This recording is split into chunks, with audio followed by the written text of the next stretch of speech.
Up here you see a guy called Hunter Avalon. I don't really follow him, but I know that he and his leftist friends usually say that gender is a social construct and men are socialized into being masculine, and it's absolute nonsense. I give you an example because, for instance, when I was a boy, my father told me that boys don't play with Barbie. I did it anyway. My grandfather told me that when I'm an adult, I should protect my mother and grandmother, but I straight out said no because I'm just not like that type of man. And my stepdad once pulled me on my shirt, dragged me up the stairs because he wanted to make a statement. Because regarding my behavior, he probably didn't think that how I behave isn't how boys usually behave, but I turned out gay anyway, and this is kind of like my point. People try to socialize me into being manly, into be a protector and provider, and I just simply didn't do it. And it was simply because, and I'm sorry if I sound like a broken record to my followers, but this is basically the best research that proves that gender is not a social construct. It was reported on by National Geographic that there are brain scans that showed that the brains of gay men are more similar to the brains of heterosexual women than the brains of heterosexual men. And this overall implies that the brains of heterosexual men are on average differently wired than the brains of heterosexual women. And with that being said, there's also another example of that, which says that, for instance, people always say that men are taught or told by society that they shouldn't cry or shouldn't show emotions, but that has also a biological background. Because on average, men have larger tear ducts, less prolactin, which is a hormone that is associated with emotions, and men also have obviously more testosterone, which also suppresses crying.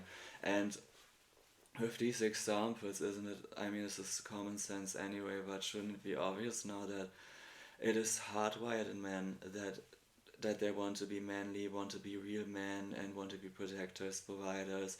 And especially you leftist people, you support me by saying that being gay is not a choice. You argue against these homophobic people who want to shame me that I should be a heterosexual man, should suppress my what I truly feel and who I really am.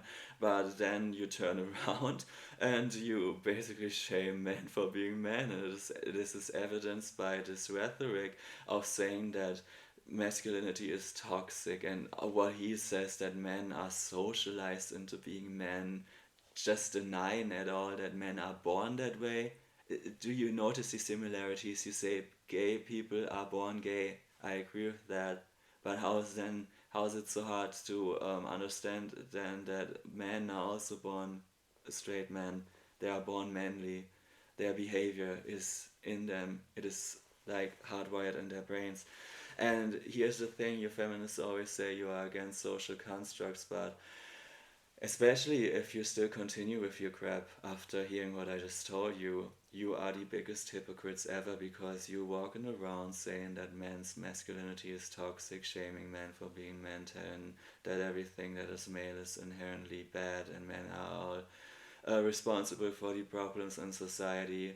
What you are doing is the actual social construction. You want to shame men so much that they are afraid of being who they truly are, being afraid of wanting to be men like just like nature tells them to. And this is simply pure hypocrisy. How can you like these feminist movements or generally these leftist and progressive movements, you always say you are so progressive and have the message of be who you are, be who you truly are, don't be ashamed of yourself, but then you turn around and shame men for who they really are. And then you are surprised that boys are now listening to people like Andrew Tate and Pearl Davis.